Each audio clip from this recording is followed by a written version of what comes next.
இங்கே விஜய்க்கு வந்து 51 வயசு, ஸ்டாலினுக்கு வந்து 72 வயசு. ஸோ 2 பேரை கம்பேர் பண்ணுறதே தப்புன்னு நான் நினைக்கிறேன். இவருடைய அரசியல் அனுபவம், நிர்வாக அனுபவம் ஸ்டாலினுக்கு இருக்கிற மாதிரி விஜய்க்கு இல்லை. விஜய் வந்து புதுசாக அரசியலில் நுழைஞ்சிருக்காரு. ஆனால் அவர் இந்தியாவில் தான் வாழ்ந்துட்டுருக்காரு. 51 வருஷமாக தமிழ்நாட்டில் தான் வாழ்ந்துட்டுருக்கிறாரு.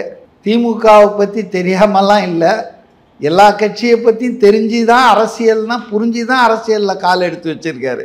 அதனால் திமுகவை பற்றி தெரியாத பேசுகிறாங்க, திமுக வரலாறு தெரியல, திமுகவை தொட்டுப்பார், இதெல்லாம் இந்த டயலாக்லாம் உளுத்து போன டயலாக்னு தான் நான் சொல்கிறேன். ஏன்னா அதாவது வந்து நேற்று நீங்கள் இன்றைக்கி சொல்கிறீங்க, நேற்று அண்ணா அறிவாலயத்தில் ஒரு திருமண விழாவில் முதல்வர் பேசும்போது நான் கூட நையாண்டியாக ஒரு ரிமார்க் பண்ணேன்.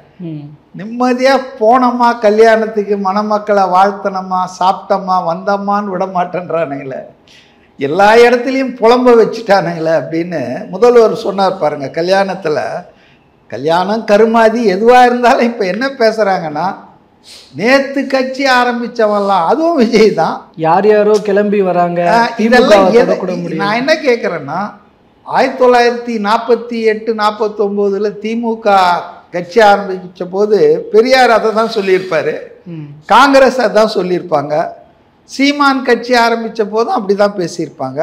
ஸோ இதில் வந்து கட்சி நேற்று ஆரம்பித்தா என்ன, இன்றைக்கி ஆரம்பித்தா என்ன, அவங்க சொல்கிற பாலிட்டிக்ஸுக்கு நீங்கள் வந்து பதில் சொல்லணும்.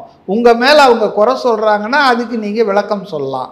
அதை விட்டுட்டு ஏதோ சீனியாரிட்டி கம் ஃபிட்னஸ் மாதிரி நேற்று ஆரம்பித்தவங்களையும் நேற்று ஆரம்பித்தவங்க வரக்கூடாதா? அதான் இதெல்லாம் எப்படி பார்க்குறீங்க, ஒரு புலம்பலாக பார்க்குறீங்களா? கதறல், புலம்பல்னா கூட அதுக்கு ஒரு அர்த்தம் வேற. கதறாங்க, அதாவது